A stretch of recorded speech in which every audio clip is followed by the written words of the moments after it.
Eu me chamo Guilherme Ife, trabalho na Universidade Federal do Ceará, sou professor no Departamento de Economia Aplicada e também no programa de pós-graduação em Economia.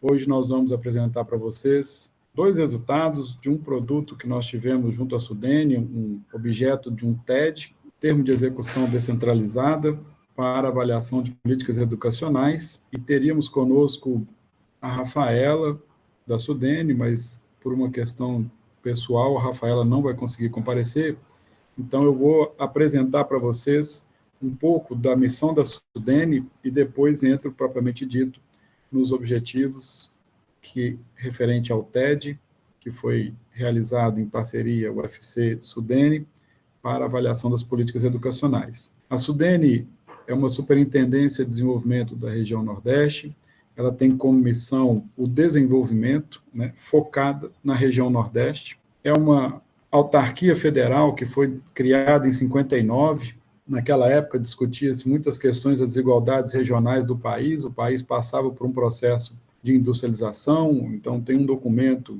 chamado GTDN, coordenado por um economista nordestino, Celso Furtado, e que trouxe essa questão da importância de ter uma autarquia que pudesse guiar, em parte, o desenvolvimento da região, e a Sudene foi criada, então, em 59, e o objetivo dela é impulsionar o crescimento e desenvolvimento econômico na área de atuação. A área de atuação esta, porque a Sudene ela está além do limite territorial da região Nordeste, porque ela contempla municípios do estado de Minas Gerais e também do estado do Espírito Santo, que geograficamente pertencem à região Sudeste. Mas esses municípios têm características similares a alguns municípios nordestinos e, por questões estratégicas, a área de atuação da Sudene engloba também municípios desses dois estados. Então, em termos de dimensão territorial, ela ocupa 21% do território nacional, tem 52 regiões geográficas intermediárias, mais de 60 milhões de pessoas habitando nessa região de atuação da Sudene. Dentro desse mapa, uma região que está delimitada, essa em vermelho, é a região semiárido, que contempla 12% do território nacional e abriga cerca de 28 milhões de habitantes. Então, como eu falei anteriormente, a Sudene ela atua também nos municípios mineiros, 249 deles, lembrando que Minas tem mais de 850 municípios, e 31 municípios do Espírito Santo. Então, a área de atuação hoje dela abrange 2.074 municípios. Os principais desafios nessa região consistem em aumentar a participação da própria região no PIB. Atualmente é 13,6%, o que denota uma baixa participação quando comparada com a densidade populacional, e também com a potencialidade territorial dessa área de abrangência da Sudene. Tem outro foco, que é melhoria dos níveis educacionais, e aqui hoje, especificamente, nós vamos discutir sobre dois prismas as questões educacionais, um voltado para a meta 1 do TED, a qual eu havia mencionado, que versa sobre os efeitos e os desenhos possíveis do uso do ICMS como instrumento de política educacional, fazendo luz à lei cearense, e também a política para a educação na primeira infância, focada a política educacional, que é a educação infantil, que contempla crianças de 0 a 5 anos e 11 meses. E um outro foco que está interligado seria a elevação da renda média, dado que no Nordeste a renda média per capita estava em 1.023, o valor é inferior à renda média nacional, e esses, então, seriam 3 objetivos, 3 desafios para a região: alavancar a renda, melhoria do nível educacional e aumento da participação do PIB no PIB nacional. A Sudene atua com foco no planejamento e diretrizes para o desenvolvimento territorial, um fomento ao setor produtivo através da concessão de crédito, e aí ela utiliza-se de 2 instrumentos esses creditícios, o FDNE e o FNE. O FDNE é o Fundo de Desenvolvimento do Nordeste e o FNE é o Fundo Constitucional do Nordeste, e aí tem linhas de crédito para empreendimentos de diferentes portes e tamanhos e áreas prioritárias, e os incentivos fiscais, que são concedidos a empresas que estão no lucro real e que possam, né, utilizar dessa possibilidade para redução do imposto de renda. Então, esses são 3 instrumentos utilizados e administrados pela Sudene, em parceria, né, os incentivos são geridos, em geral, pela Receita Federal do Brasil, que tem a base do imposto de renda das pessoas jurídicas. O FNE compete a parceria com o Banco do Nordeste, que atua como operador do Fundo Constitucional, enquanto o FDNE ele tem hoje os operadores, o Banco do Brasil, o próprio BNB, a Caixa Econômica Federal, o BDMG, né, o Banco de Desenvolvimento de Minas Gerais, e, mais recentemente, o Sicredi. A Sudene também, então, ela atua com articulação aos entes nacionais e subnacionais, ou seja, estados e municípios, além de, né, por ser uma autarquia vinculada ao Ministério da Integração e Desenvolvimento Regional. E a Sudene também realiza pesquisas na região, né, pesquisas essas de desenvolvimento regional e outros estudos como esses que nós vamos apresentar para vocês, focado na questão da educação.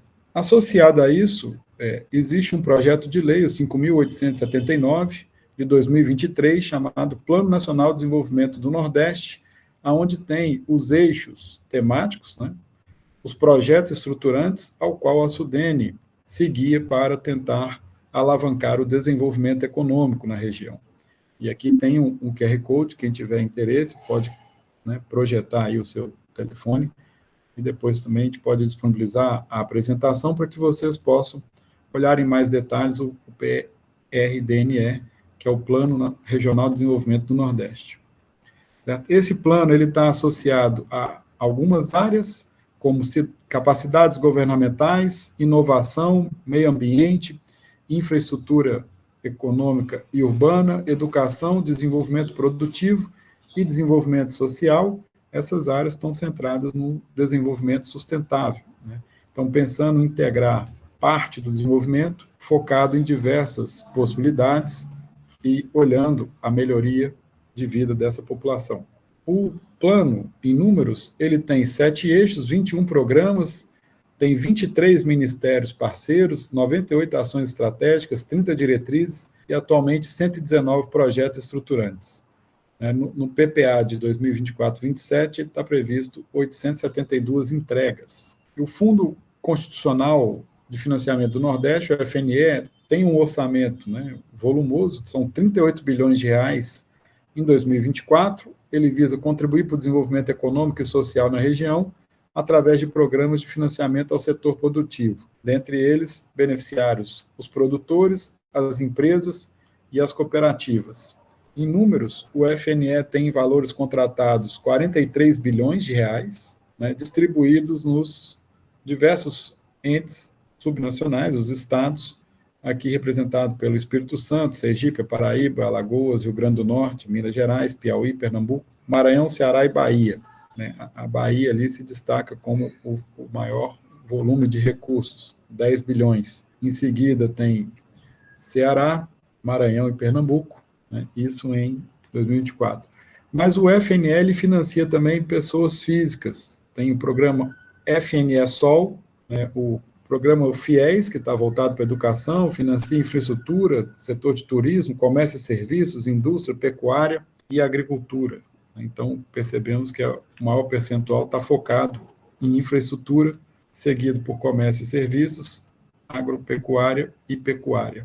Em relação ao Fundo de Desenvolvimento do Nordeste, o FDNE, ele foi estruturado em 2002 e passou a conceder créditos, né, ainda na década de 2000, e ele já tem mais de 14 bilhões de recursos contratados em geração de energia renovável, indústria, logística e saneamento, e para o ano de 2024 ele tem orçamento de 1,2 bilhão de reais. Em termos de números, foram 50 consultas prévias aprovadas, 16 projetos contratados, o que totaliza 1,8 bilhões de reais, 2,46 bilhões de reais liberados, retomada da ferrovia transnordestina, que contempla mais de 30 municípios na região, pegando estados Ceará, Piauí, Pernambuco, né, e tem um traçado também de chegar no Rio Grande do Norte. São 1,1 bilhão em orçamento em 2024.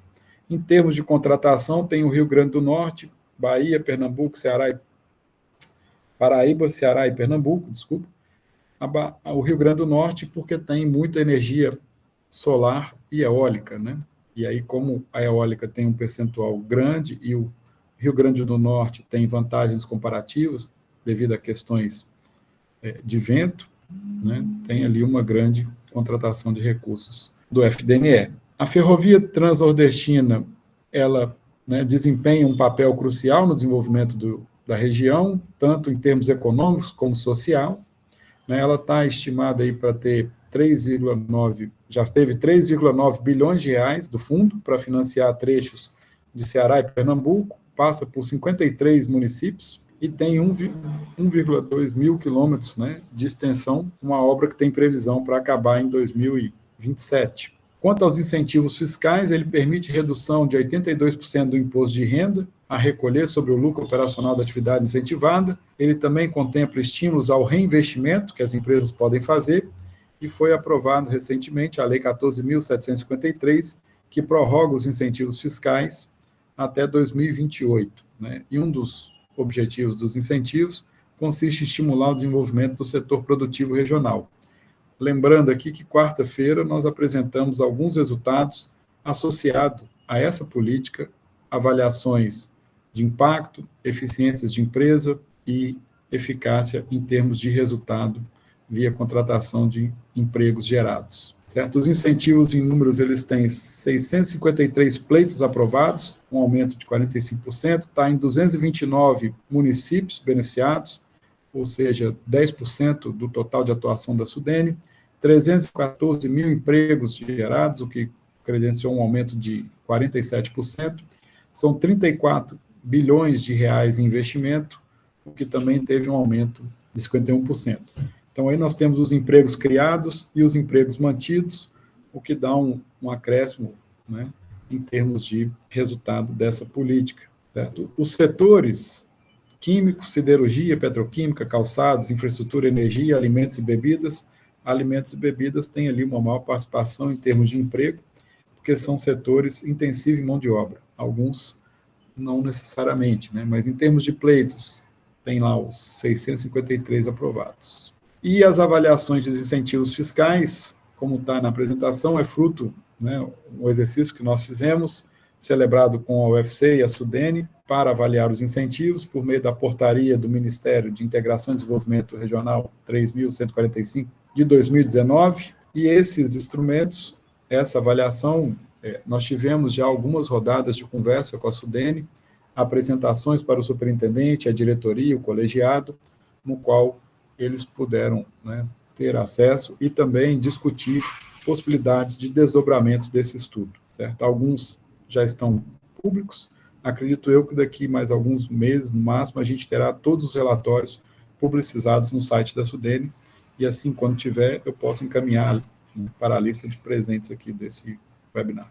Como eu havia mencionado anteriormente, nós vamos tratar aqui de avaliação de políticas educacionais no âmbito da parceria SUDENE-UFC. Isso é fruto de um TED, é um termo de execução descentralizada, no qual nós fizemos uma parceria com a SUDENE para realizar estudos no âmbito dessa superintendência. Eu me chamo Guilherme Ife, trabalho na Universidade Federal do Ceará como professor e pesquisador. Estou na companhia do Diego Carneiro, docente e pesquisador também aqui na UFC, a Maitê Shirasu, que também é pesquisadora e economista na universidade. Ambos trabalharam comigo nesse projeto, coordenando duas equipes. Então, o Diego coordenou a Meta 1, que focava em ICMS educacional, e estivemos nessa meta um grupo de pesquisadores da esquerda para a direita na foto, Diego, eu, Brisa hoje terminou o mestrado, Francisco Antônio, também conhecido como Tony Araújo, que é doutor pelo CAEM, Pedro, doutorando em economia no CAEM,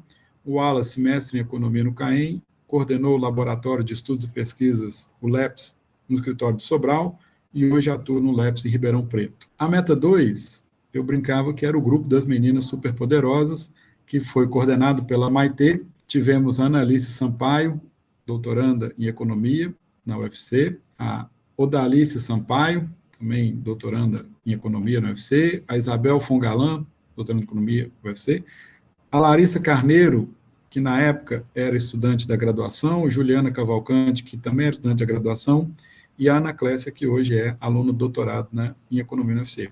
E tivemos, né, a companhia da Virna.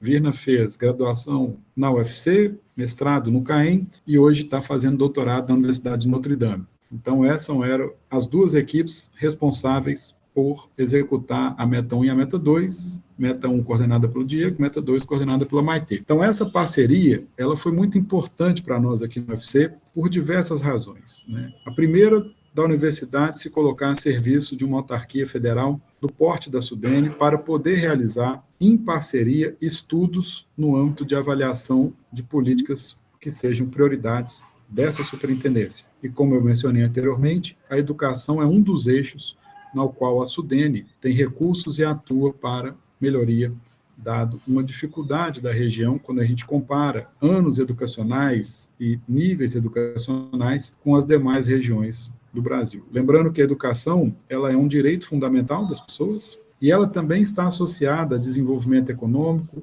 melhores oportunidades, maior nível de renda, maior grau de concentração, às vezes, de pessoas e de empresas, né? Então, ela é um motor aí, como alguns economistas gostam de dizer, do dinamismo econômico. Vamos falar um pouco sobre educação infantil, que é a primeira etapa da educação básica, no qual se dedicam 2 tipos de equipamento, as creches, para os bebês e as crianças pequenas, né, de 0 a 3 anos, incluindo berçário dentro do equipamento de creche, e a pré-escola, uma etapa obrigatória, a primeira etapa obrigatória da educação básica, que contempla as crianças de 4 a 5 anos. Nessa discussão, Maitê vai trazer para vocês a importância da educação infantil, a meta do PNE, né, a meta 1, que tem a ver com o acesso. 50% das crianças de 0 a 3 anos, segundo o PNE, deveriam frequentar creche. Então, nós estamos falando de uma meta que se estende até 2024.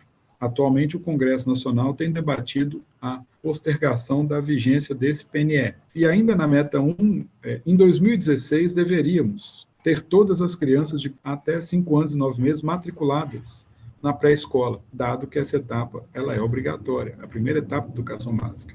E aí nós não tivemos, né, ainda todo mundo o seu direito assegurado de frequentar a escola. E aí vamos apresentar resultados associados ao efeito da educação infantil, o fato de frequentar, o que isso pode ter em termos de efeito educacional, além de ser um direito fundamental das pessoas. E o mecanismo de CMS educacional, o que nós aprendemos com ele e quais são as importâncias da educação e dos bons desenhos para permitir ter bons resultados. Aqui podemos falar explicitamente do caso cearense, que tem uma lei de CMS que destina parte do recurso da arrecadação desse imposto de competência estadual para os municípios, a parte no qual os estados podem legislar. E aí esse mecanismo é o que nós estudamos aqui e temos alguns resultados para apresentar para vocês e como isso pode repercutir em termos de informações para a SUDENE. Então, o TED ele tinha 3 metas: avaliar os impactos da cota-parte municipal do ICMS na educação, a educação infantil olhando oferta, demanda e medidas de qualidade, e uma terceira meta que nós não vamos discutir aqui hoje, mas mesmo assim é importante mencionar, que tem a ver com o Nordeste Pacífico, a perda de capital humano e econômico no Brasil a partir dos crimes violentos letais intencionais, certo? A gente tem, podemos dizer, como alguns autores, uma epidemia via crimes letais intencionais. As estatísticas são um pouco assustadoras quando a gente está falando disso. Mas hoje nós vamos discutir especificamente de meta 1 e meta 2, aspectos educacionais. A meta 1 desse TED se valeu de vários produtos: rateio da cota-parte como indutor de políticas, proposta de marco lógico para o rateio do ICMS, análise de experiência dos estados com a cota-parte, o efeito das transferências sobre a taxa de mortalidade infantil, porque alguns estados utilizam essa possibilidade de transferir recursos também para a saúde e agora o meio ambiente, né? Evolução de indicadores de educação básica na região. Então, esses foram os produtos entregues e desses produtos derivaram alguns outros. Em termos de educação infantil, a equipe das meninas superpoderosas tiveram vários produtos: desigualdade de acesso à educação infantil, uma análise da meta 1 do PNE na área de atuação da SUDENE, medidas de qualidade da educação infantil, uma revisão da literatura, indicadores de educação infantil nos municípios da área de atuação da SUDENE, efeitos de frequentar a educação infantil sobre o desempenho no ensino fundamental, uma análise bibliométrica da literatura, desempenho educacional na alfabetização nos municípios na área de atuação da SUDENE, análise dos efeitos de frequentar a educação infantil sobre o desempenho no ensino fundamental e análise do impacto da educação infantil sobre a alfabetização. Então, esses dois produtos se dedicaram a utilizar dados públicos, combinando dados da educação com dados da saúde, com dados do Sincov, né, que é o de financiamento de recursos, e uma série de outras possibilidades, como DataSUS, um conjunto de informações que estão aí disponíveis para análise desse tipo. Agora eu vou passar a palavra para o Diego, que vai nos apresentar os resultados da Meta 1, né? Rateio do ICMS como indutor de políticas educacionais. Só vou recapitular que o Diego é professor no Departamento de Economia Aplicada, pesquisador vinculado ao Programa de Pós-Graduação em Economia, tem mestrado e doutorado aqui pelo CAEM UFC e é graduado também em Economia pela UFC no campus Sobral. Diego, boa tarde, seja bem-vindo. Boa tarde, Guilherme, boa tarde a todos, boa tarde, Maitê. Como o Guilherme já fez o preâmbulo, né, essa meta que a gente vai apresentar hoje faz parte do TED, né, que foi feito aqui em parceria com a SUDENE. Eu tentei trazer de forma geral, porque como vocês podem ver, são muitos produtos, então a gente tentei pensar os principais resultados e trouxe também algumas evoluções da literatura desde então. A gente já vem trabalhando com esse tema, né, eu e o Guilherme, desde pelo menos uns 10 anos quase. Então, a gente ter tido a possibilidade, né, de trabalhar com ele no âmbito da parceria com a SUDENE foi bastante interessante no sentido de acelerar muitos dos resultados das pesquisas que a gente estava fazendo. Vamos começar aqui com uma contextualização sobre por que dessa importância, né, de estudar o mecanismo de rateio do ICMS e qual é a relação dele com as políticas educacionais. Primeiro, se você folhear os jornais, né, todos os dias você vai ver notícias aí como essas referentes à educação brasileira. Falando em estagnação da educação, quando você compara com outros países, né, que nós ocupamos, infelizmente, né, as últimas posições nos rankings das avaliações em leitura, matemática, né, e ciências. Tem ganhado bastante, né, visibilidade na mídia essa informação, e aí surge todo mundo a questão, né, por que isso acontece, né? Uma questão que pode surgir imediatamente é o investimento feito em educação. Por incrível que pareça, o investimento no Brasil ele vem crescendo, né, nos últimos anos, e ele não é tão pequeno assim quanto seria de se esperar, dados os resultados que a gente alcança. Então a gente pode... Nesse gráfico que eu trouxe aqui para vocês, eu estou comparando, por exemplo, o gasto per capita do Brasil com o gasto dos membros da OCDE em termos de PIB, percentual de PIB. Então, nota que a gente tem um gasto superior, por exemplo, à média dos países da OCDE, que seriam considerados países ricos. Obviamente, né, em termos nominais, esse gasto ele é bastante inferior ainda no Brasil, mas, por outro lado, os custos, né, dos insumos educacionais também são mais baixos no Brasil. Então, fazendo essa análise proporcional, a gente vê que o gasto do Brasil não é tão baixo, né? Está em torno de 6%, 5,8%, 6%. Né, nessa última informação que eu trouxe. Então, a gente nota que existe uma insensibilidade da qualidade da educação, né, medida por essas provas, principalmente o PISA, a essa elevação dos gastos. Ou seja, houve uma elevação dos gastos, como pode ser visto no gráfico, só que essa elevação ela não se traduziu necessariamente em melhora, né, do aprendizado dos alunos. Então, a gente nota que existe uma baixa eficiência, né, desse gasto, ou seja, você aumentou o gasto e mesmo assim você não conseguiu melhorar tanto na mesma medida, né, os resultados educacionais. Então, para poder a gente situar um pouco a discussão, a gente sabe que o Brasil ele é continental, né? Então, existem várias realidades dentro do Brasil. Quando a gente tem uma federação assim, é interessante a gente olhar para as experiências subnacionais. Porque quando a gente olha as avaliações internas, né, sem ser o PISA, avaliação tipo SAEB, a gente consegue ter uma visão um pouco diferente, né? A gente consegue ver que a realidade não é a mesma para todos os estados. Por exemplo, aqui nesse gráfico, eu trago aqui no eixo vertical, o IDEB do ano de 2019. Aqui, cada pontinho desse seria um município. E aqui, no eixo horizontal, eu teria o gasto acumulado em reais, né, que foi investido nesse aluno, entre 2015 e 2019. Ou seja, desde que ele entrou na escola, né, pelo menos no ensino fundamental, né, até o 5º ano. Então, a gente nota que, na média, né, o Brasil gastou 36 mil reais por ano, por aluno, e teve um IDEB médio aí, entre os municípios, de 5,8. Só que se aí você pegar esses pontinhos que estão verde escuro, né, você nota que eles estão no quadrante superior, né, que seria o quadrante que teve um melhor resultado educacional e um menor nível de gasto. Inclusive, se a gente usasse lá um DEA ou qualquer coisa, a gente poderia desenhar uma fronteira de eficiência desse jeito aqui, né? Ou seja, quanto mais perto dessa fronteira, eu diria que mais eficientes são os municípios. E que municípios são esses, né, que eu pintei aqui de verde? São justamente os municípios do estado do Ceará, certo? Então, a gente nota que alguma coisa que aconteceu dentro do estado do Ceará pode estar explicando esse maior nível de eficiência, ou seja, como é que o Estado fez valer tanto o investimento que foi feito em educação, certo? Inclusive, por curiosidade, né, esse município aqui é o município de Sobral, né, que é um dos municípios que tem o maior IDEB do Brasil nos anos iniciais, certo? E nota que ele tem um gasto abaixo do que seria a média nacional, né, mostrando mais uma vez que o caso cearense tem alguma coisa para nos ensinar. Então, esses resultados, apesar de ter olhado o ano de 2019, eles já vinham se mostrando ano a ano ao longo das avaliações nos últimos anos. Isso levantou, né, questões de por que isso estaria acontecendo. A gente tem algumas hipóteses, né, do que aconteceu no Ceará, certo? A gente tem alguns dois fatores que provavelmente trabalharam juntos para que esse resultado acontecesse. Um deles é a criação do PAIC, o Programa de Alfabetização na Idade Certa, que basicamente é um programa que visava uma coordenação do governo estadual com os governos municipais para focalizar o início do ciclo escolar. Porque constatou-se que as crianças saíam da primeira fase do ensino escolar, segundo ano do ensino fundamental, sem saber ler. E dessa forma ela carregava essa desvantagem, né, ao longo de toda a vida escolar dela. Então, notou-se que eu tinha que corrigir primeiro essa deficiência no começo e depois os resultados, né, viriam naturalmente. Essa foi a aposta do governo do estado.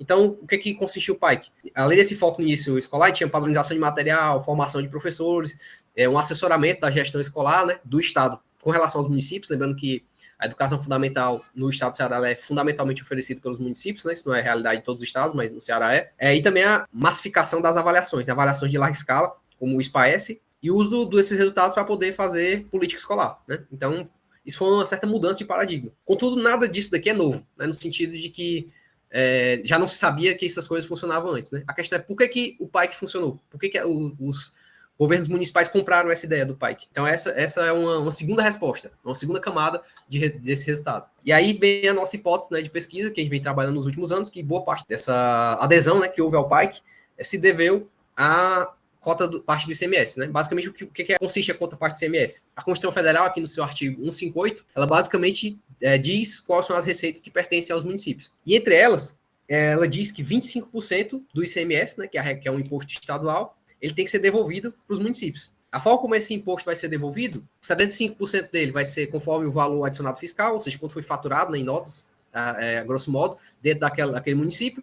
E o restante, a Constituição deixou a critério do Estado definir qual seria a forma de rateio dessa diferença. Então, vários estados adotaram diferentes legislações, e essas diferentes legislações tinham um potencial, né, de produzir diferentes resultados. Inclusive, foi esse o objeto do nosso estudo nesse TED junto com a SUDENE. Como é que essa legislação, que considerava critérios educacionais, produziram ou não, ou qual a característica delas que fez ou não eu ter efeitos sobre o aprendizado dos alunos. Se você pegar aqui esse levantamento aqui de 2019, depois eu vou mostrar mais atualizado, você vê que quais foram as regras adotadas pelos estados, certo?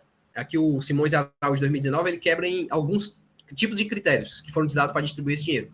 Alguns critérios que eles chamam de tradicionais, o que seria o tradicional? Seria, por exemplo, população. Então, municípios mais populosos recebiam mais dinheiro. Critérios compensatórios, aqui está ligado principalmente a questão do ICMS ecológico. Municípios que têm uma área de preservação, podem ter isso pode consistir em um entrave, né, para o seu crescimento econômico, porque ela não pode explorar o seu território na plenitude. Então, como compensação, o Estado transferiria mais ICMS para eles. Questões fiscais, ou seja, o município que arrecadasse mais receberia mais. E aqui, onde se enquadra o caso do Ceará, que seriam os serviços públicos, né? Se você olhar aqui o caso do Estado do Ceará, você vê que a maior parte desse dinheiro ele é distribuído conforme esse critério.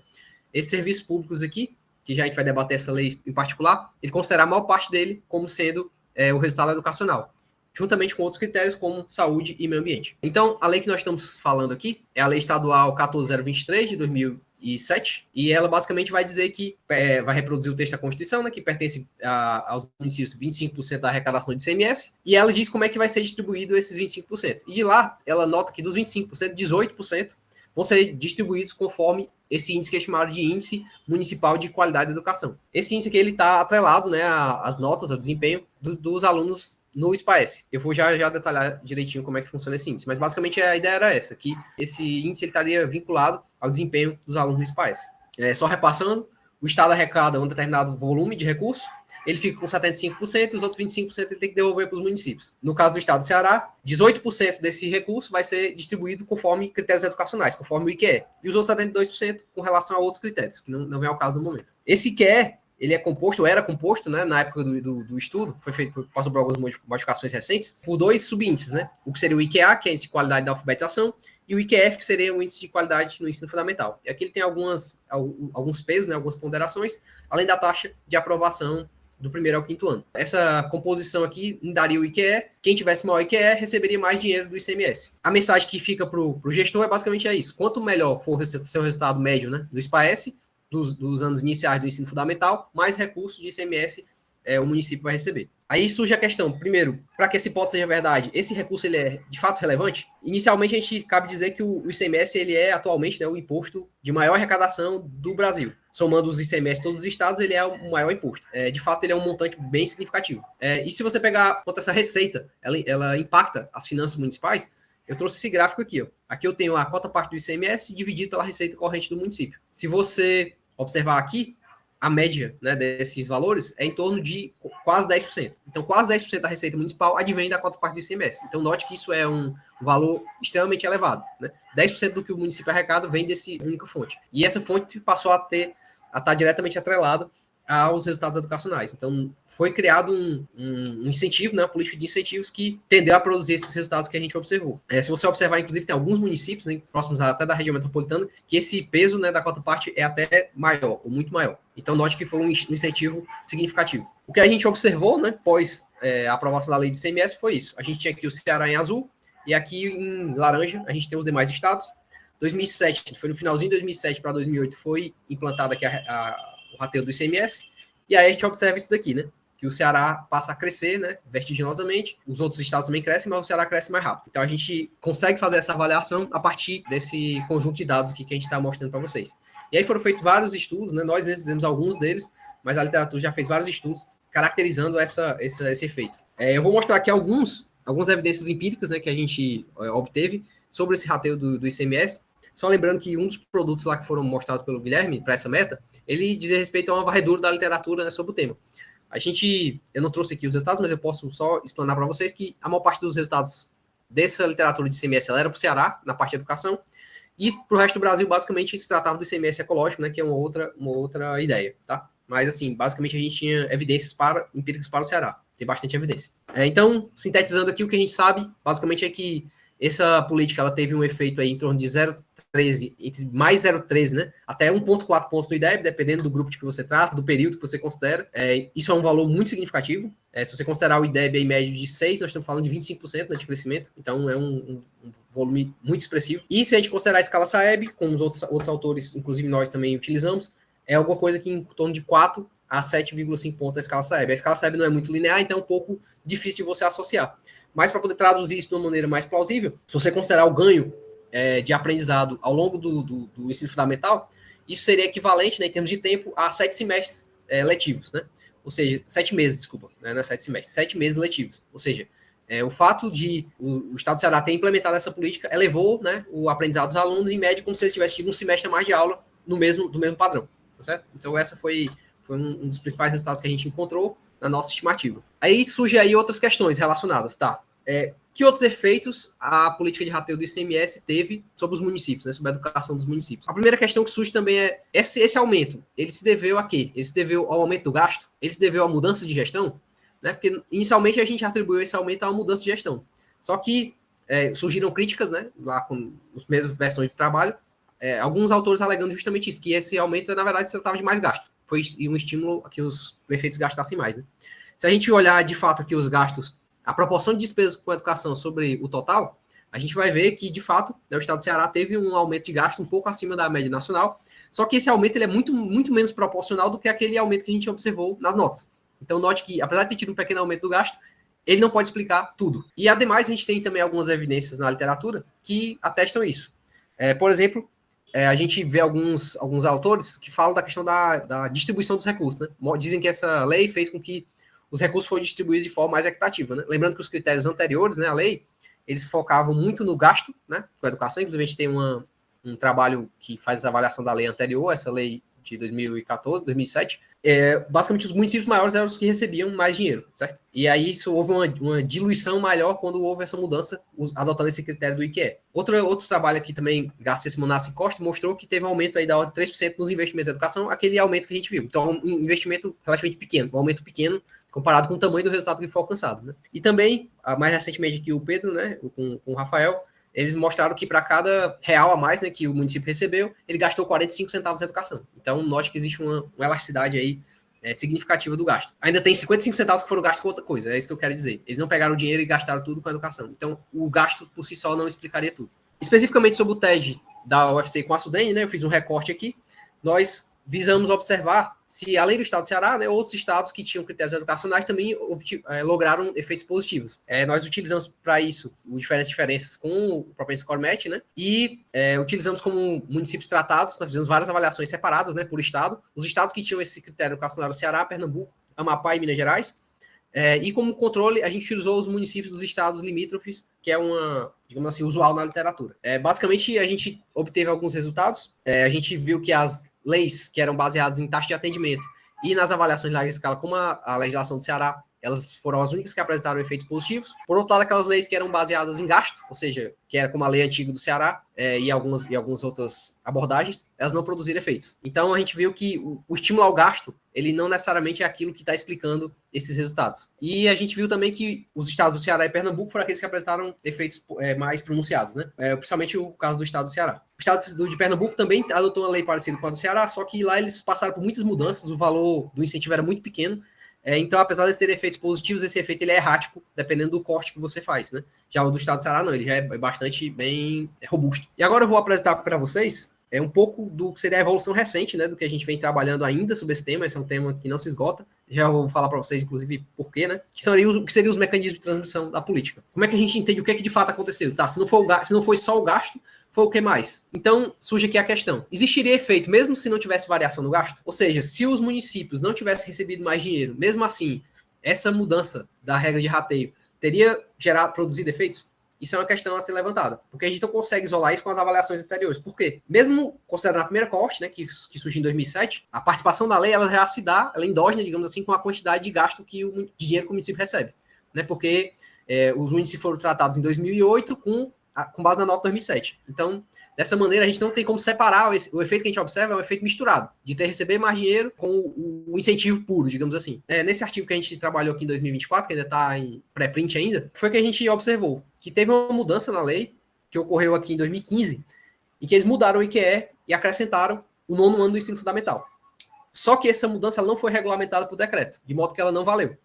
Então, a gente teve uma situação exatamente como a gente queria. A gente teve uma variação, uma mudança na regra, ou seja, uma mudança no incentivo, sem ter uma correspondência no gasto. Então, nesse caso, o que a gente observou? A gente conseguiu ter o efeito simplesmente sobre o gasto.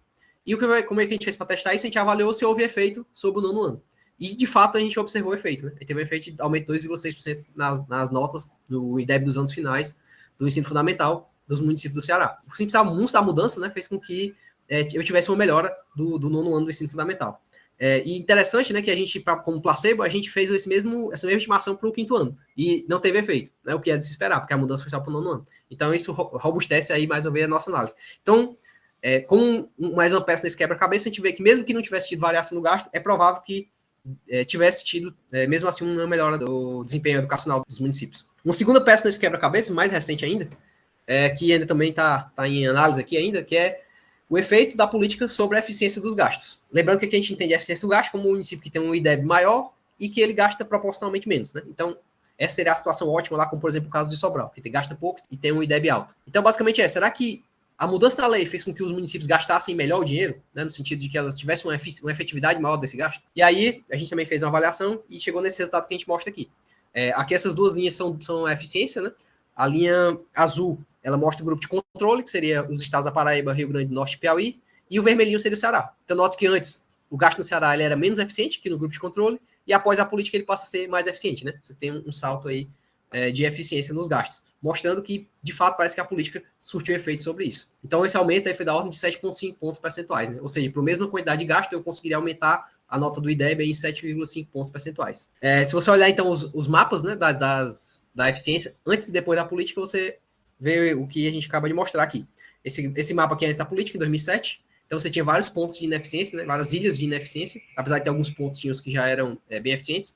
E quando você vem aqui para 2019, praticamente todos os municípios do Ceará estão no limite da eficiência, né, estão no último decil aí do que seria considerado eficiência, certo? Então, mostrando que esse efeito parece que é disseminado, né, dentro do estado. Então, um avanço também, que esse aí está mais embrionário ainda, que basicamente o que se deve a esse efeito inicialmente de eficiência, né? O que é eficiência? Tipo, o que os prefeitos fizeram dentro? Né? E aí a gente está vamos estruturar uma parceria aí com o Pedro, né? Que eles tiveram um trabalho que eles mostraram que as escolas que tinham nível de gestão melhor, elas responderam melhor à política. Né? Ou seja, ter uma gestão melhor fez com que o resultado delas aumentasse mais, em função da política. E aí a gente está tentando associar essa medida de eficiência que a gente calculou com essa medida de melhora da gestão. Ou seja, será que essa eficiência que a gente calculou, na verdade, foi uma melhora na gestão dos municípios? A gente tem aqui um resultado bem preliminar, né, que seria comparando aqui a eficiência técnica que foi calculada anteriormente com esse índice de gestão que o Pedro utilizou, a gente vê uma leve correlação positiva, né? Claro que a gente tem que fazer vários controles aqui, testar para ver se isso de fato não é espúrio, mas parece ter uma relação positiva, ou seja, essa eficiência técnica parece de fato ter sido uma melhora na qualidade da gestão dos municípios. E por fim, por que esse assunto continua quente mesmo tantos anos depois, né? E vai continuar durante muito tempo? A gente tem, por exemplo, o sucesso do Ceará, ele motivou aqui a emenda constitucional 108 de 2020, que é a emenda do novo Fundeb, que além de tratar do Fundeb, ela modificou aquela aquela regra de rateio que eu coloquei lá no começo, em que, em vez de ser 25%, ela passou agora para 35%, sendo que ela fixa 10 pontos percentuais, né, que tem que ser distribuído com base em indicadores de aprendizagem. E aí a gente pegou esse resultado recente aqui, do relatório Todos pela Educação, e a gente vê que a maioria dos estados estão adotando critérios bem parecidos com o Ceará, né? A gente tem esses aqui mais azulzinhos, que estão acima do mínimo constitucional, e esses azul claro aqui seriam os estados que estão adotando só os 10%, né, que seria utilizado.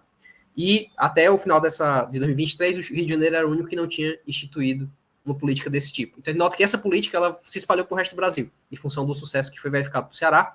Então, entender como ela funciona direitinho, como ela funcionou direitinho aqui, vai ajudar a gente a saber o que esperar, né, para os outros estados. Inclusive, uma agenda futura, ver como é que essa política responde nos outros estados. Quais são as heterogeneidades que a gente pode observar deve ser feito. E é isso. Basicamente, esse foi o resumo, né, dessa agenda de pesquisa, que começou há muito tempo, perpassou aí a parceria com a Sudene, e hoje continua ainda muito viva, né? E aí tem muito trabalho pela frente. Obrigado, Diego. Deixa eu só fazer alguns complementos aqui. Quando a gente estávamos elaborando esses relatórios, a Constituição estabelecia que 75% do recurso vem para o Estado, 25% para o município, né, para um fundo municipal, e desses 25%, 75% ficaria em valor adicionado e o resto, 25%, em leis discricionárias. No meio dessa discussão, posteriormente, foi aprovada essa emenda constitucional do novo Fundeb, que também alterou esses limites, e agora compete ao Estado 65%, pelo menos, né, porque alguns estados possam legislar sobre 35%. O Ceará, o Estado do Ceará, já alterou a sua lei. Ele manteve 18% para a educação, que é o maior valor, e vários estados hoje também distribuem 18% com base em critérios educacionais, mas ele alterou de 5% para 15%, ou seja, um aumento de 10 pontos percentuais a distribuição com base em indicadores de saúde, e manteve os dois de meio ambiente. Então, o que a gente aprendeu no meio desse caminho, e aí é uma coisa, né, que eu tenho conversado muito com o Diego, que a gente achou que isso, o Diego somente tinha achado que isso era uma agenda que estaria superada. E hoje nós estamos acompanhando os jornais, muitos prefeitos judicializando essa nova discussão e rateio de uma lei que vigora no Ceará há 17 anos, porque essa lei ela transfere recursos, né, sem alterar a composição do gasto total. Então, ela altera a distribuição dos recursos. E um outro resultado importante, nós não apresentamos aqui, mas eu tive também o prazer de orientar o Felipe Rocha, que analisou os impactos do ICMS, só que no âmbito da política ambiental, né? E aí a dissertação dele está disponível no site do CAEM, certo? Então, é só alguns paralelos aqui. Maitê, por gentileza, a educação infantil, a partir da oferta, demanda e medidas de qualidade. Só vou antecipar aqui algumas questões desse produto, né, dessa meta. Essa meta possibilitou a gente entender sobre a oferta, que é a competência dos municípios, a demanda, que é manifestada pelos pais, e nos ampliou um alcance da literatura de medidas de qualidade. Ainda hoje, nós não temos os parâmetros nacionais de qualidade da educação infantil homologados no Brasil. Há a possibilidade de ter um documento homologado este ano, um documento oficial, digamos assim, que servirá como bússola para a tomada de decisão e garantia de direito das crianças. Maitê, por favor. Boa tarde a todos, né? Vou dar continuidade à nossa conversa da tarde de hoje, e aí falando de educação, só que especificamente, né, nós vamos tratar da educação infantil, conforme o professor Guilherme mencionou, apresentou anteriormente, né, na meta, a nossa equipe fez bastante produtos, né, e aí nossa missão aqui é trazer alguns resultados dessas pesquisas que a gente fez, né, ressaltar o que mais chamou a nossa atenção durante a execução dessa pesquisa. E aí, quando vamos falar agora especificamente da educação infantil, né, a educação infantil, ela é a primeira etapa da educação básica, e ela contempla as crianças na chamada primeira infância, que é o período que vai do nascimento até os 6 anos de idade. A educação infantil, ela atende essas crianças, né, por meio das creches e das pré-escolas. Então, nas creches estão as crianças, elas recebem as crianças que têm de 0 até 3 anos de idade, e a pré-escola, as crianças de 4 e 5 anos. E aí é importante destacar uma diferença, né, entre esses dois momentos, é que na creche a educação, a matrícula, né, não é obrigatória, né, depende dos pais, né, matricular os filhos, mas a pré-escola já a partir dos 4 anos ela é obrigatória, então todas as crianças de 4 anos devem estar na escola, e isso vai fazer diferença aí no que a gente vai discutir durante a nossa apresentação. Então, por que é importante a gente falar de educação, né, e não só de educação, principalmente de educação infantil, que é o que nós estamos focando agora nesse momento? Esse período, né, que compreende a primeira infância, ele é chamado aí, conhecido como uma janela de oportunidades, porque essas primeiras experiências que nós vivenciamos, né, nessa fase, elas afetam, né, e contribuem para o nosso sucesso profissional, né, quando adultos, uma vez que é nessa fase onde nós desenvolvemos, temos maior poder de desenvolvimento das nossas competências cognitivas, sociais, emocionais e linguísticas, né?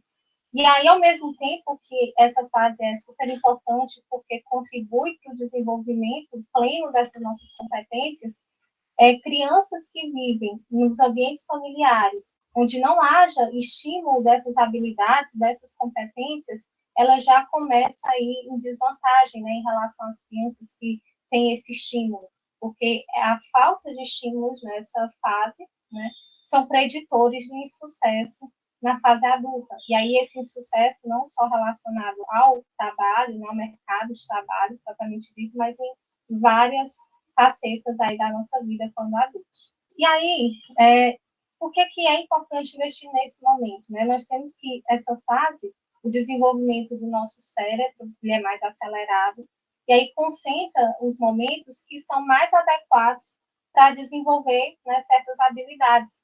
E aí, Cunha e Heckman, 2007, falam que nesse período nós temos 2 momentos que são considerados fundamentais, que é o período sensível e o período crítico do desenvolvimento humano, né?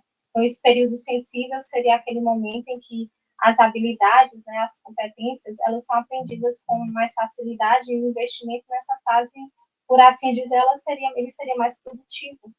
Já o período crítico seria aquele momento na vida, o único momento que nós teríamos na nossa vida para desenvolver habilidades específicas.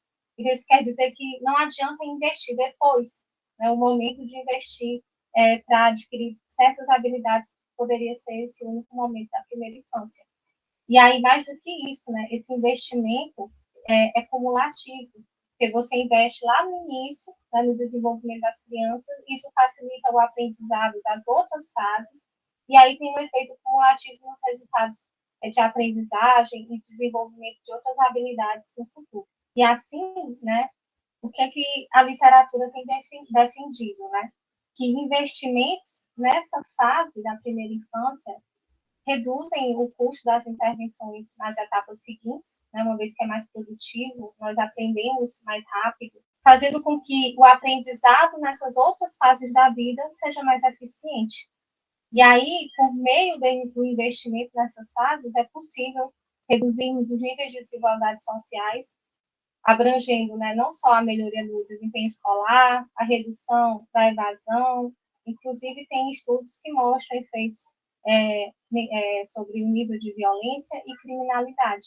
Além de tudo isso, né, quando a gente investe também nessa fase, a gente permite, né, que as mulheres também possam acessar o mercado de trabalho, em que anos passados, né, e ainda hoje a gente tem essa questão de muitas mulheres não conseguirem ingressar no mercado de trabalho porque precisam cuidar dos filhos, não tem com quem deixar os filhos no momento que ela estaria no trabalho. E aí, dada a importância, né, dessa primeira fase na nossa vida, várias políticas têm sido desenvolvidas, né, priorizando a primeira infância.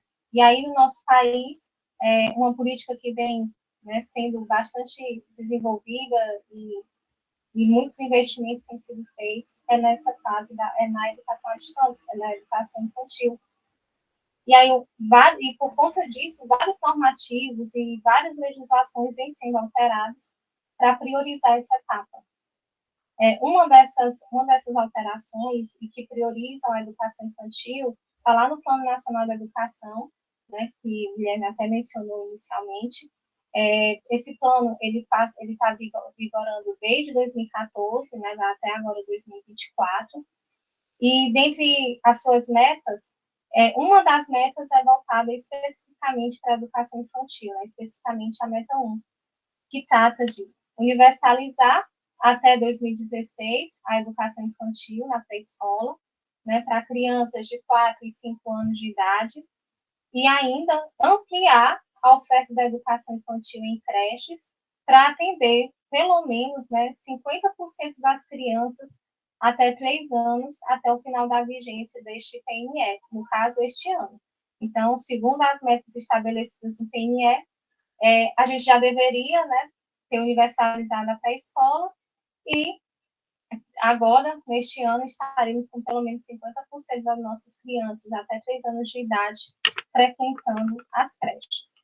E aí, né, nesse contexto todo, um dos objetivos dos produtos que nós fizemos e elaboramos aí em parceria com a SUDENE foi analisar se o desempenho dos municípios na área de atuação dessa superintendência alcançou as metas, né, do Plano Nacional da Educação, ou quanto falta para alcançar essas metas.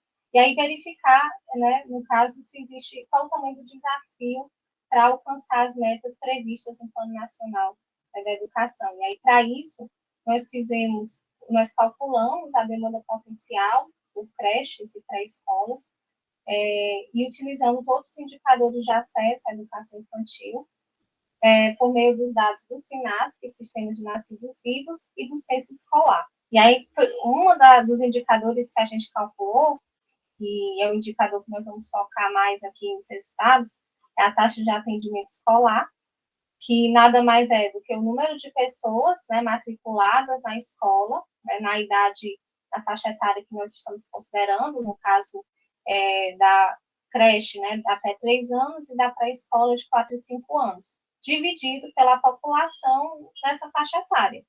E aí, para os dados da população, foi que nós utilizamos o Sistema de Nascidos Vivos, né, o SINASC. O que esse indicador ele nos diz? Né? Ele vai expressar o percentual da população que encontra-se matriculado na escola nessa faixa etária que a gente está estudando, né, de 0 a 3 anos e de 4 e 5 anos. Então, o que nós conseguimos observar nessa área de atuação da SUDENE, né? Notem que essa linha amarela, né, que é da taxa de atendimento escolar, essa mais escura, nos mostra, né, que o atendimento nessa faixa etária, né, tem crescido aí ao longo dos anos, né, e aí os nossos dados vão de 2007 até 2019, e esse crescimento, ele é contínuo, né, desse atendimento, porém, quando a gente olha essa coluna aqui, né, em vermelhinho, e aí nós vamos observando que essa coluna ela vai diminuindo com o tempo, essa coluna ela representa uma demanda potencial.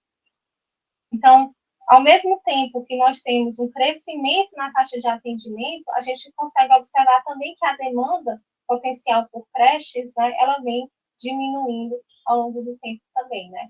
E aí está relacionado também à quantidade de filhos, né, que os casais têm reduzido ao longo dos últimos anos, e ainda, né, tem relação com a creche não é obrigatória, né, ainda depende muito da família a decisão de matricular ou não as crianças na escola. Quando a gente observa esse mesmo gráfico, né, considerando as crianças em idade de pré-escola, a gente já vê um crescimento um pouco mais suave, né, desse indicador.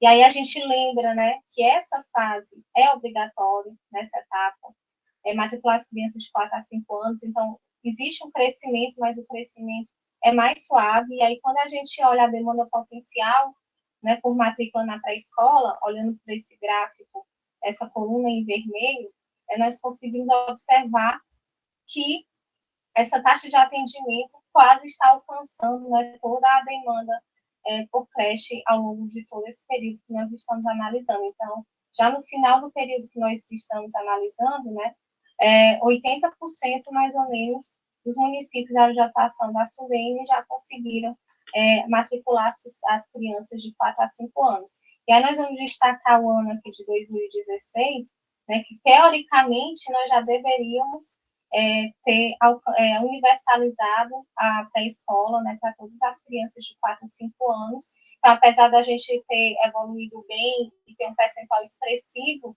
né, de crianças de 4 a 5 anos matriculadas na escola, ainda não chegamos à universalização, nem em 2016, né, e nem considerando aqui os dados até 2019, nem todos os municípios da área de atuação da SUDENE alcançaram essa universalização. E aí, olhando para esses dois mapas, o que a gente consegue observar? Esses mapas, eles trazem a taxa de atendimento da educação das crianças de 0 até 3 anos de idade nos municípios da área de atuação da SUDENE. Então, esse primeiro gráfico, à esquerda, né, é o ano de 2013, e o da direita é o de 2019, e quanto mais escuro, né, é a corzinha aí do gráfico, maior é a taxa de atendimento, onde nós observamos aqui que aqueles municípios que estão com pintados aí de vermelho, né, já alcançaram a meta de ter pelo menos 50% das suas crianças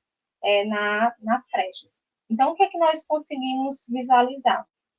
Comparando 2013 com 2019, né? Nós temos um crescimento, né, expressivo do atendimento das crianças nessa faixa etária, né, em toda a região aí de atuação da SUDENE. Alguns dos municípios já cumpriram a meta, né, de 50%, não só cumpriram, mas ultrapassaram essa meta.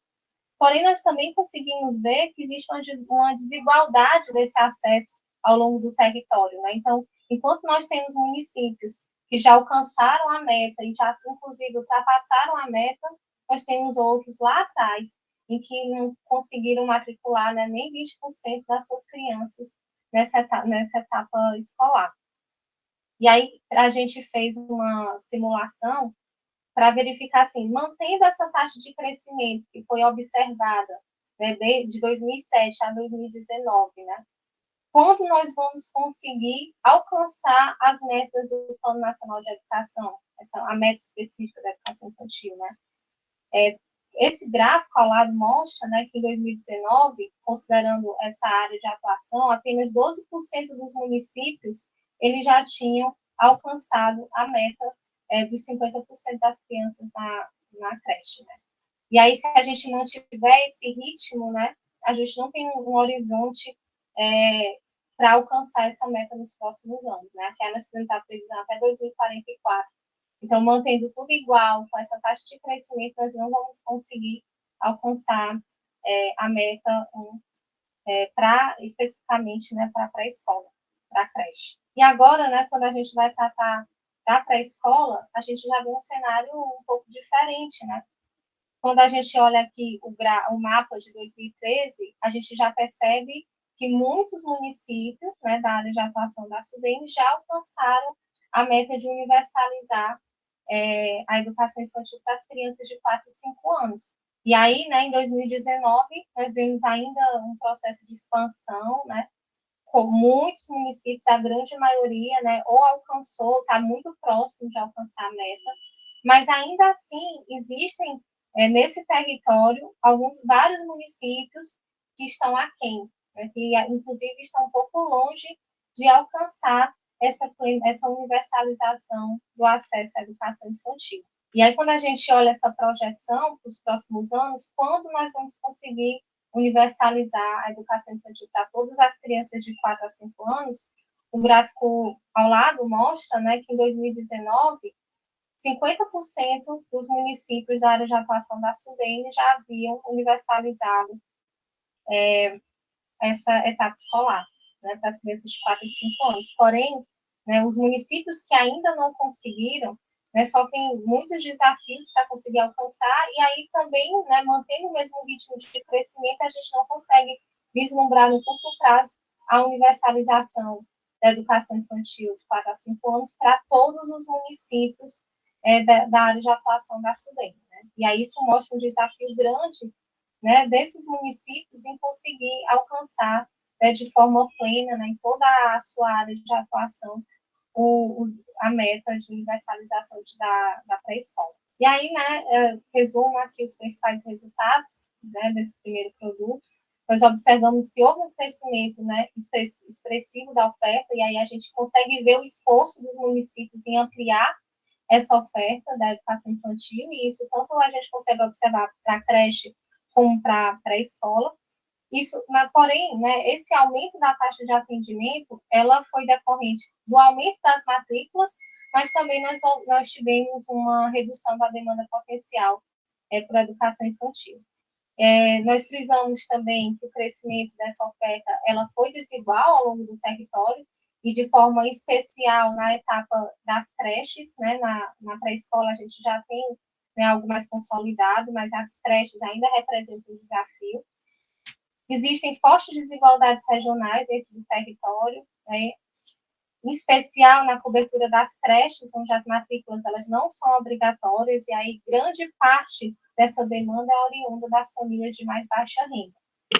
E, por fim, né, ressaltar que, mesmo com todo esse esforço, né, não foi possível cumprir a meta em 2016, né, de universalização, e tudo indica que neste ano também não vai ser cumprido, e nem a meta de atendimento das crianças de 0 a 3 anos.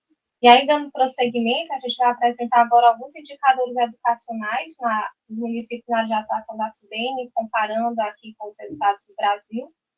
Esses gráficos, eles foram feitos com dados da PNAD de 2015, né? Então, hoje nós já podemos ter um retrato um pouco diferente, mas o que eles trazem aqui, né? De um modo geral, a gente consegue ver para as crianças de 0 a 3 anos, né, nesses dois primeiros gráficos, o atendimento, né, das creches, ela é maior no Brasil, né, do que na região específica da SUDENE, mas o percentual não é tão distante, 21,30% das crianças na área de atuação da SUDENE estão em creches, enquanto no Brasil, 25% das crianças estão matriculadas, né? Mas a gente vê o tamanho ainda do desafio para matricular, né, para incluir todas essas crianças na escola.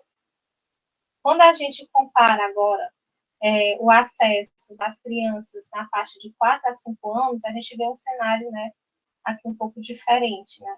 84% das crianças de 4 e 5 anos, né, no Brasil, elas estão matriculadas, né, nas pré-escolas, enquanto a gente olha os dados da SUDENE, mais do que no Brasil, né, 87%, quase 88% das crianças na área de atuação da SUDENE, elas estão matriculadas na pré-escola. E aí, quando a gente olha especificamente para a creche, né, ao longo do território, aí a gente destaca o Brasil, a SUDENE e os estados, né, de atuação da SUDENE.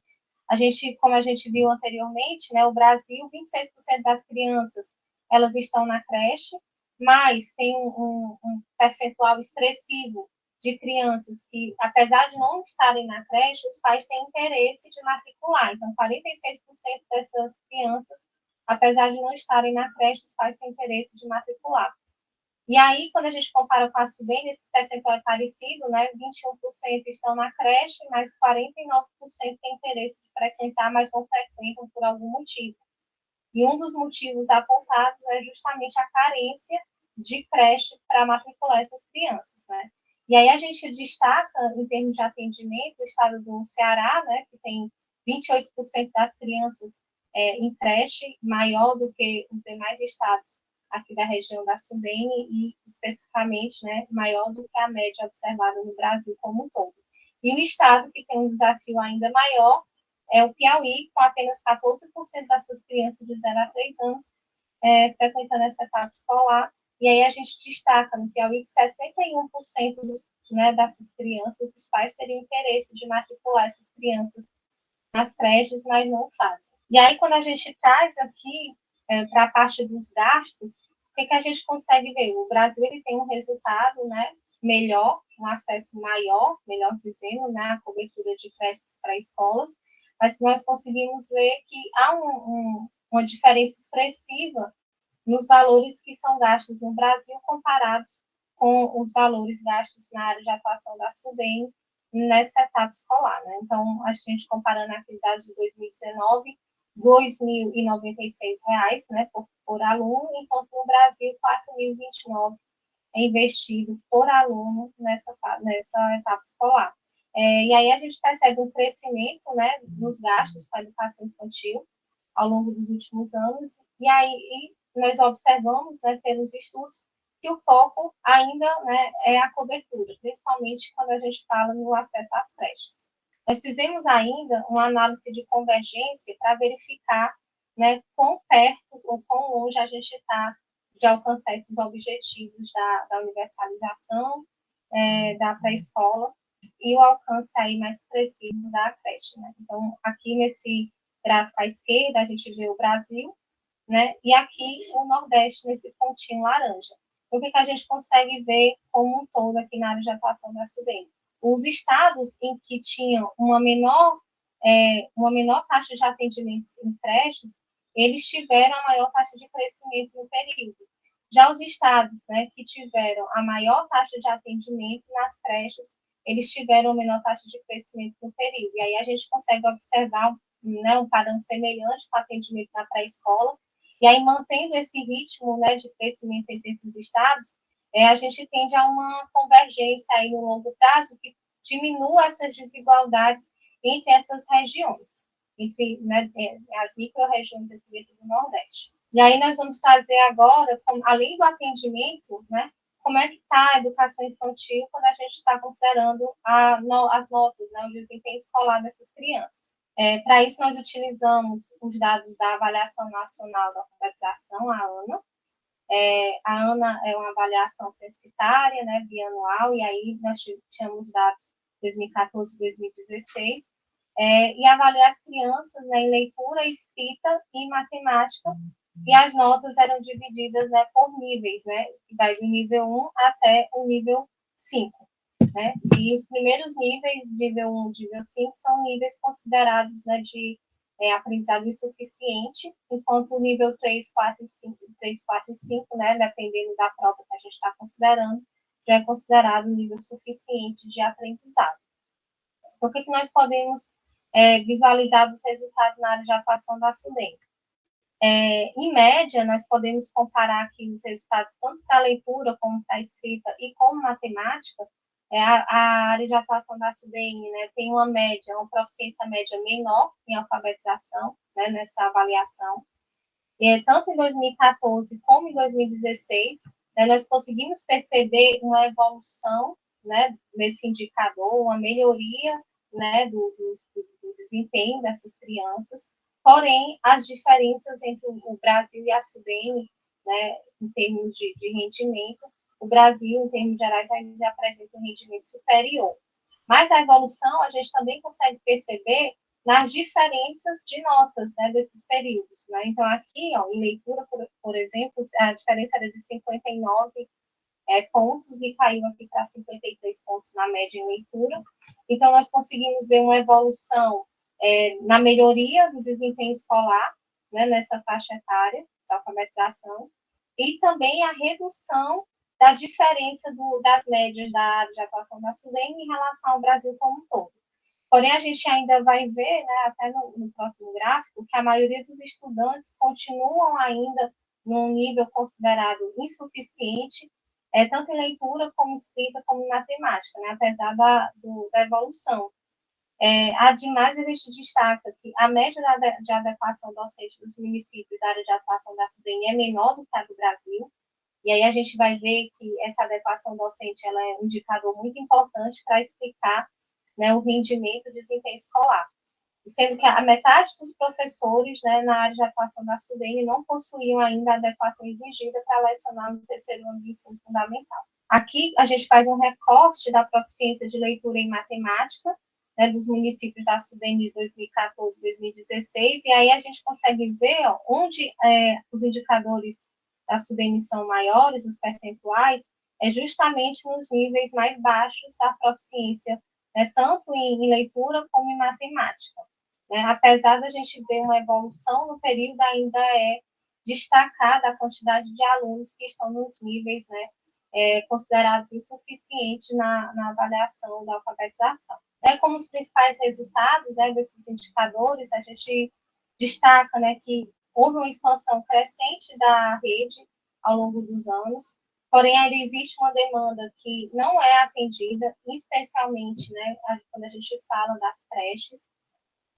Vimos ainda, né, que os estados que possuem as maiores taxas de atendimento, eles também tiveram, né, uma menor taxa de crescimento no período, então, enquanto que aqueles estados que tinham as menores taxas de crescimento, menores taxas de atendimento, apresentaram um crescimento maior no período, né, indicando aí, mantendo esse cenário, uma possível redução dessas desigualdades no futuro. E aí vimos também que existem indícios de escassez de vagas, né, das crianças de 0 a 3 anos em creches, dados, né, que em média 62% dos responsáveis por essas crianças tinham interesse em matriculá-las, mas não fizeram por alguma razão, e uma das razões que é destacada na literatura ainda é a falta de vagas nas creches. Outro produto que nós trabalhamos, né, mencionado pelo professor Guilherme, foi as medidas de qualidade da educação infantil, e aí o nosso objetivo era apresentar aspectos relevantes da qualidade da educação infantil, definir o que é qualidade, como é que se mensura essa qualidade e os impactos, né, que são identificados nos estudos da educação infantil no futuro. Né? Para isso, nós utilizamos o estudo da literatura e vários documentos oficiais sobre o tema, fizemos mapeamento de vários indicadores, de vários instrumentos, e uma revisão, né, da literatura para ver os impactos da educação infantil de qualidade. E aqui eu vou já trazer os principais resultados. Primeiro, do nosso estudo, que a gente viu que falar em qualidade, principalmente na educação infantil, não é um conceito muito simples. E aí a gente não consegue identificar um conceito único do que seja qualidade. Né? A literatura tem mostrado que qualidade está associada a dimensões. Né? Então, qualidade está associada à forma da gestão da escola, as condições de oferta, a equipe dessa unidade escolar, a promoção, como é que são as interações dos profissionais da educação infantil, em especial dos professores, com as crianças. A qualidade está relacionada às práticas pedagógicas e também às oportunidades de aprendizagem. E mais do que isso, essa qualidade ela está associada ao envolvimento da família, ao envolvimento da comunidade, de forma a criar aí uma rede de proteção da criança, né, em vários setores. Então, não é só falar de qualidade da educação infantil, não é falar simplesmente da questão da educação, mas está associada aos cuidados, ao desenvolvimento pleno da criança, na saúde, também em vários setores. Então, é importante, ao falar de qualidade, a gente falar desse trabalho feito de forma intersetorial, né, em várias áreas e em várias esferas administrativas. E aí a gente viu que a maioria dos estudos, quando a gente procurou trabalhos falando de qualidade, associava a qualidade a indicadores de estrutura, né, de infraestrutura. Uma educação, uma escola de qualidade, aquela que tem a quadra, que tem a biblioteca, que tem isso, que tem aquilo outro. Mas existem estudos, né, e aí é crescente a construção de instrumentos e de escalas que visam, né, de fato, medir a qualidade de uma forma diferente, né, medir em loco, por meio dos vídeos, por meio de questionários, por meio da observação, para avaliar justamente essa questão das interações, da aprendizagem, da forma do desenvolvimento das práticas pedagógicas. E aí a literatura, né, tem mostrado efeitos positivos em geral da educação infantil, não só sobre a escolaridade, mas como salário e diversas outras áreas, como a gente falou até na violência, inclusive. Porém, esses efeitos, eles estão condicionados à qualidade da oferta, então não basta simplesmente expandir, né, essa expansão, e esse serviço ele tem que ser ofertado de qualidade. E é isso, quando a gente trata, principalmente os estudos, tratam do efeito mais da pré-escola. E aí, quando a gente fala da creche, a gente já vê que existe aí uma falta de consenso dos efeitos da creche na educação e nesses outros indicadores. Dando seguimento, né, dos estudos que a gente realizou, outra vertente aí que a gente abordou foi investigar se a maior cobertura, né, da educação infantil, né, dada a sua importância, ela influenciou o nível de alfabetização das crianças do terceiro ano do ensino fundamental dos municípios brasileiros, né? E aí, na apresentação anterior, o Diego frisou, né, aí o destaque do Ceará, onde investiu no programa Mais PAIC, né, de alfabetização, como indutor aí de resultados futuros, né, nessa área de educação. Então, além disso, a gente teve o objetivo de investigar se esses efeitos, se existirem, se eles são diferentes, né, de acordo com o porte do município que a gente está investigando, e especialmente os municípios da área de atuação da SUDENE. Então, para isso, nós utilizamos um modelo de efeitos fixos e os dados da ANA, né, de 2014 e 2016, que eram dados que nós tínhamos disponíveis. Para a gente poder capturar esse efeito intertemporal aí da cobertura municipal das creches, a gente pegou a média da taxa de atendimento, né, por município, considerando o período em que as crianças que fizeram a ANA estariam, né, na idade de frequentar a educação infantil. Então, por exemplo, a taxa de atendimento médio de 0 a 3 anos, ela foi calculada a partir da taxa de atendimento das crianças, né, 5 a 7 anos antes da realização da ANA. E a taxa média de atendimento das crianças de 4 a 5 anos, 3 a 4 anos antes da realização da prova. Então, a gente voltou lá no passado, viu como é que era a oferta da creche.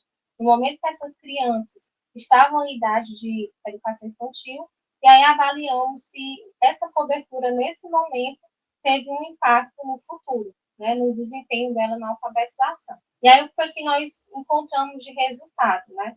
Que, de fato, essa maior cobertura das creches, ela está associada a uma melhor proficiência média na alfabetização, tanto na prova de leitura como na prova de matemática, e que vários fatores contribuíram para esse resultado, né? Entre eles, turmas menores, a adequação da qualificação docente, né, super importante para entender esse resultado. E aí a gente destaca também o background familiar, em especial a importância da educação das mães. Né? Então, quando a gente viu que quando as mães que têm mais de 12 anos de estudo, tem um impacto maior, um efeito maior sobre o desempenho do filho. Ainda, né, outros fatores que são considerados é a menor complexidade da gestão escolar, ou seja, aquelas unidades escolares que têm um número muito grande de alunos, que atende um número muito grande de alunos, que atende várias etapas, né, ensino, às vezes, ensino básico, ensino médio, 3 turnos, tendem a gerar um resultado menor no desempenho aqui na ANA. Outra variável também que foi importante foi a taxa de reprovação. Então, quanto menores as taxas de reprovação dos municípios, maior foi o desempenho das crianças desses municípios na avaliação, na alfabetização.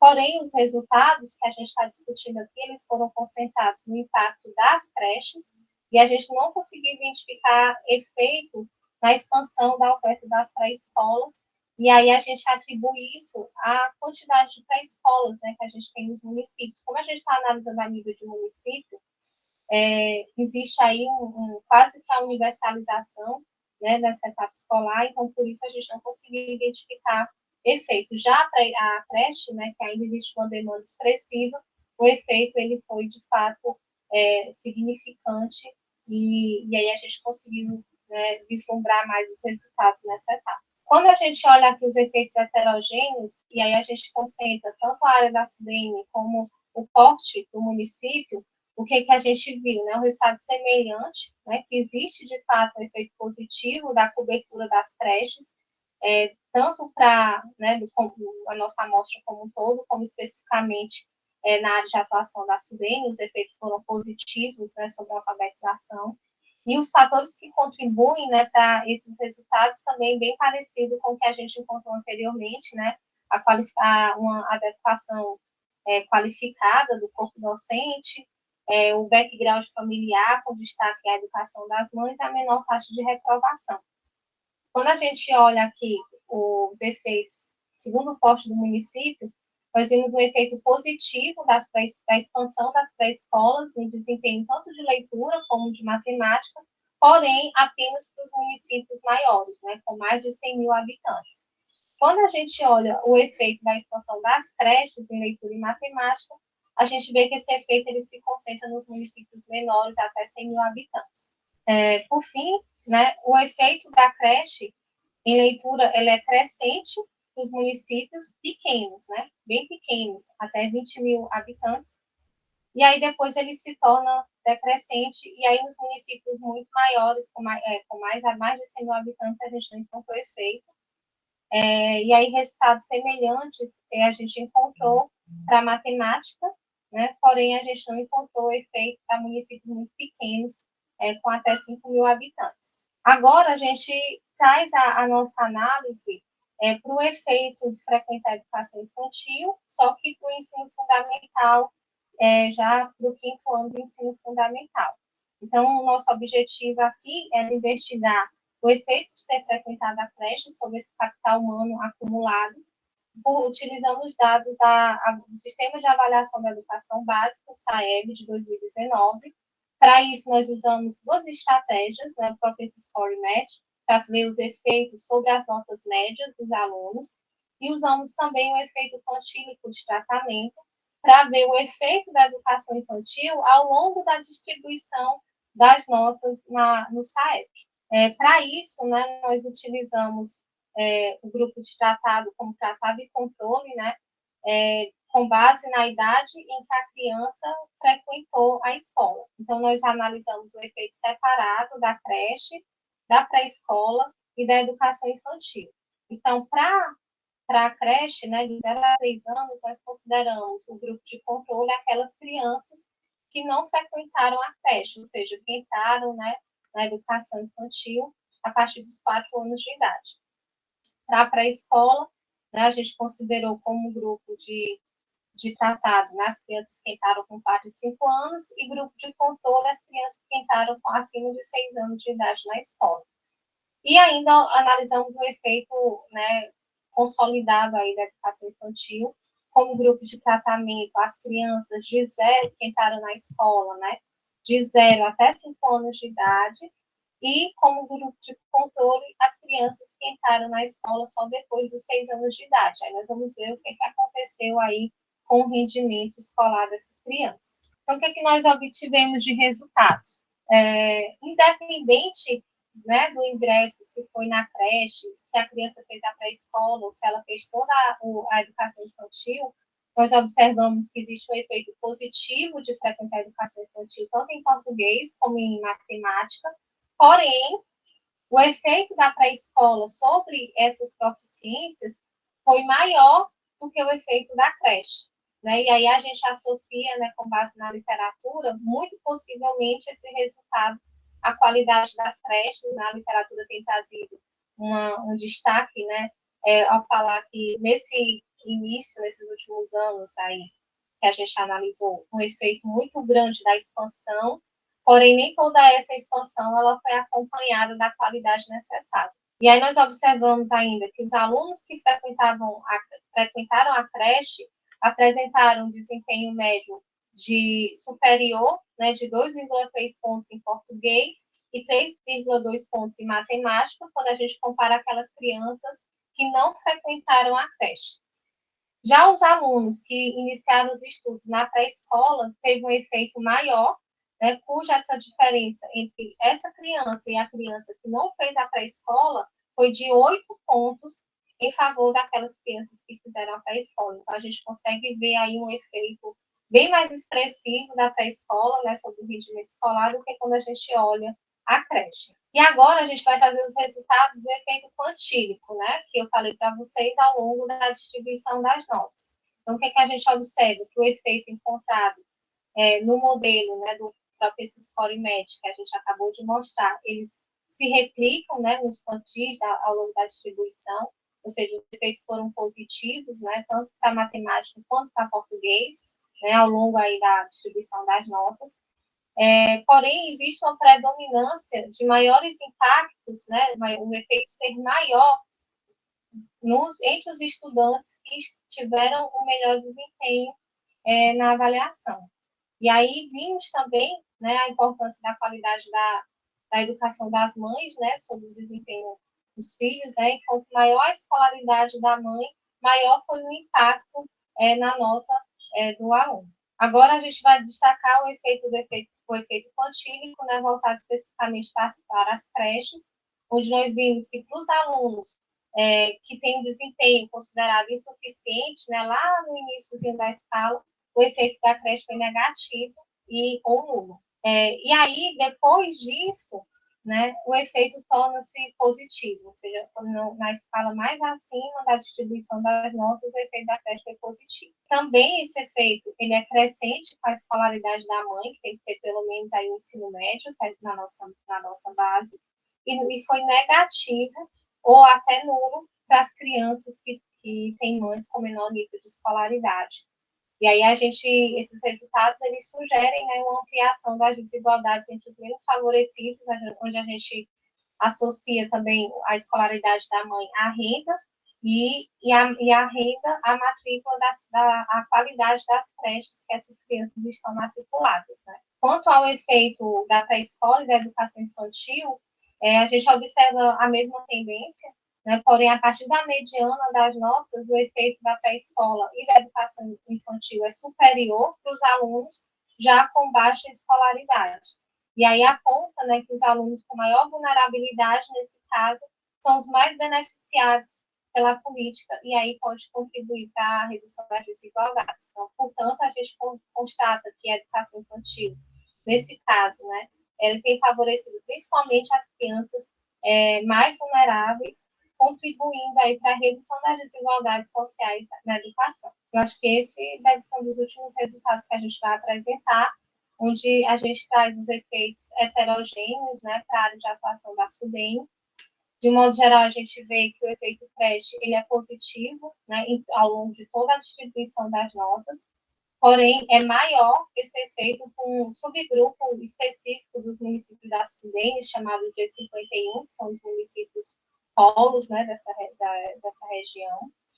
Esse efeito também é maior para as crianças que residem nos municípios com maior desenvolvimento regional, e aí isso, né, pode contribuir para a ampliação das desigualdades. Quando a gente olha o efeito da escola, os efeitos também são positivos e são maiores, né, para os demais municípios da SUDENE, que não considerando aí o G51. Além disso, os efeitos também são maiores para os alunos nos municípios mais desfavorecidos, né, promovendo, assim, a diminuição das desigualdades. Então, o que a gente, em suma, né, consegue ver com esses resultados? Eles sugerem, né, pelo menos que a pré-escola, ela, de fato, está contribuindo, né, para a redução das desigualdades sociais, importante ferramenta, principalmente beneficiando os estudantes, né, mais desfavorecidos socioeconomicamente falando. Já a creche, né, os efeitos, né, conforme a literatura também tem abordado, ainda são efeitos confusos, né, em que alguns aspectos mostram efeitos negativos, e aí a gente vê que está muito associado à questão da qualidade dessas unidades.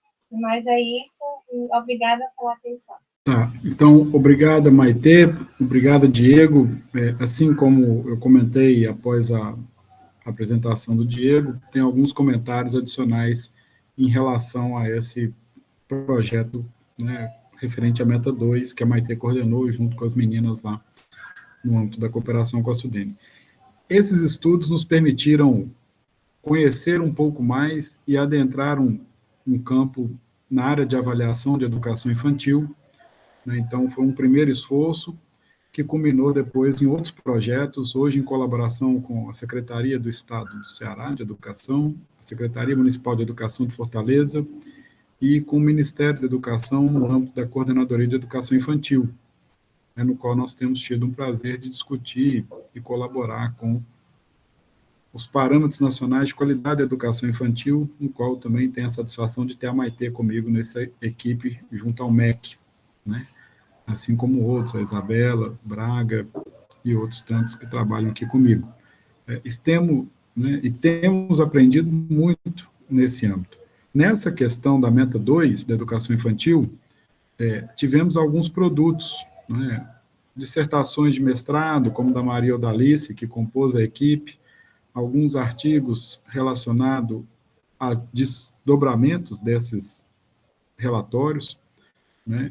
Também demos sequência, como o Diego mostrou na meta 1, em alguns estudos, a partir do que a gente percebeu no TED. Então, hoje nós estamos investigando, por exemplo, a questão da qualidade da educação infantil, a discussão da temática antirracista na primeira infância, na educação infantil, as questões de crianças, né, turmas com crianças que têm alguma deficiência versus turmas de crianças sem deficiência, e outros tantos temas relacionados a essa questão. Ainda aprendemos muito sobre um programa que tem na cidade de Petrolina, chamado Nova Semente, objeto de análise da dissertação da Odalice, que ganhou o prêmio do BNB de dissertações, né? Também demos sequência nos estudos em termos de resultado da dissertação da Isabel, que compôs aí a equipe junto com a Maitê, no qual nós analisamos a base do MELCOM, que é uma medida de qualidade da educação infantil, e que a Isabel utilizou-se de um instrumento no qual escutamos, né, perguntas sobre as crianças, se elas gostam de leitura, se alguém faz perguntas sobre as leituras, né, de textos e tal. Então, essa possibilidade do TED nos permitiu, além de aprender mais sobre políticas, de contribuir para um debate e de formar novos pesquisadores. Então, aqui ao final tem uma foto, eu e a Odalice, fruto do prêmio que ela foi laureada, né, da dissertação dela. Do outro lado, eu, Odalice, Maitê e Isabel, fruto de um artigo que discutia essa questão da educação infantil, né, e alguns aspectos em termos de políticas que emergiram aqui desse TED. Maitê, se permite, me volte um slide, por favor. No âmbito da meta 1, nós também tivemos o prazer e a satisfação de ser laureados com o prêmio SOF, né, de economia, de monografia, em 2021, discutindo o mecanismo de indução das políticas para a educação básica, análise das experiências dos Estados brasileiros, da política de cota parte do ICMS, e também do encontro de entidades de economistas do Nordeste, na categoria profissional, com o uso da cota par do ICMS no financiamento da educação, uma análise das experiências dos estados brasileiros, né, aí com Diego, Pedro e Brisa. Ou seja, esses estudos, eles permitiram, né, se a gente pode assim dizer, formar mais pessoas, contribuir para o debate, levar informações para a SUDENE de regiões que precisam de mais ou menos recursos para o alcance das metas do PNE, Plano Nacional de Educação, né, e um objetivo principal que está lá na SUDENE, que seria a formação de capital humano, melhoria da educação nos seus entes federados, né. Com isso, a gente espera, né, esse avanço educacional, e isso possa trazer melhores condições de vida para as populações e os povos aqui residentes, certo? Então, da nossa parte, enquanto universidade, né, nós temos um prazer em trabalhar com essa equipe da SUDENE, é sempre prazeroso contribuir com eles, é sempre desafiador, porque há uma inquietação da nossa parte, enquanto universidade, de permitir que a gente faça mais, né, pesquisas, e aí ter uma oportunidade de contribuir numa agenda de interesse nacional na área de educação. Isso para a gente é, né, bastante satisfatório. E poder entregar resultados no qual a gestão possa tomar decisões baseadas em evidências é ainda melhor. Então, aqui da nossa parte, Glória, Rafaela e a todos que fazem o corpo da SUDENE, nosso muito obrigado, né? E aí, se alguém quiser tecer algum comentário, alguma pergunta, posso abrir também para a plateia, caso assim desejarem. Vou só falar mais umas últimas coisas. Essa semana do Geolocal ela é importante para a divulgação de resultados no âmbito de monitoramento e avaliação de políticas, e aqui nós tivemos, né, a apresentação do Diego e da Maitê, permeando tanto uma questão da avaliação de processo, avaliação a partir da análise documental, né, técnicas de análise bibliométricas que permitem entender um pouco sobre as políticas que vamos avaliar empiricamente, análise, né, por meio de instrumentos como teoria da mudança e marco lógico, análise de resultados, variadas técnicas os quais eles apresentaram, diferença em diferença, a gente está trabalhando com regressões de continuidade, propensa score matching e outras técnicas, né? Percebemos o uso de efeitos na média e efeitos quantílicos, então, assim, é uma possibilidade de análise.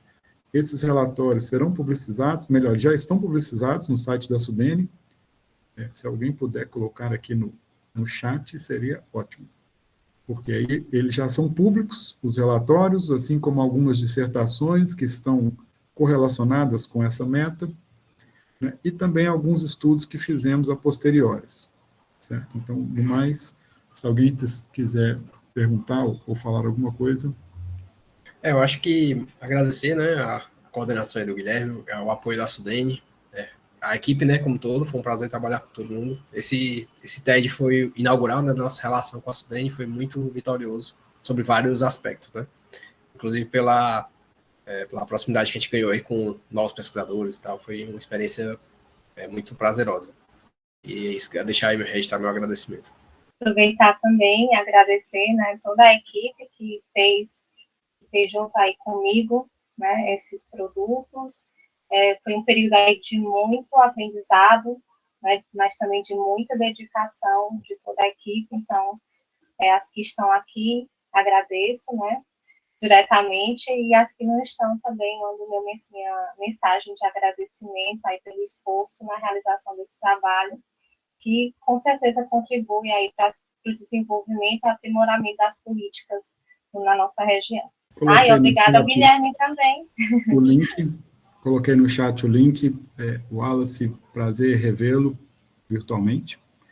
O Wallace é da nossa equipe, emprestado lá no LEPS Ribeirão Preto. E Maitê e Diego, para vocês dois, uma palavra simples, mas que denota toda a minha admiração e carinho por vocês, gratidão por vocês seguirem, né, trabalhando comigo, formando mais pessoas e devolvendo em parte para os mais novos aquilo que nós aprendemos lá atrás, boas técnicas, boa convivência e fé na estrada, né, para a gente seguir prosperando. Mas, parabéns a todos e a todas, ficamos por aqui, pessoal. Um abraço.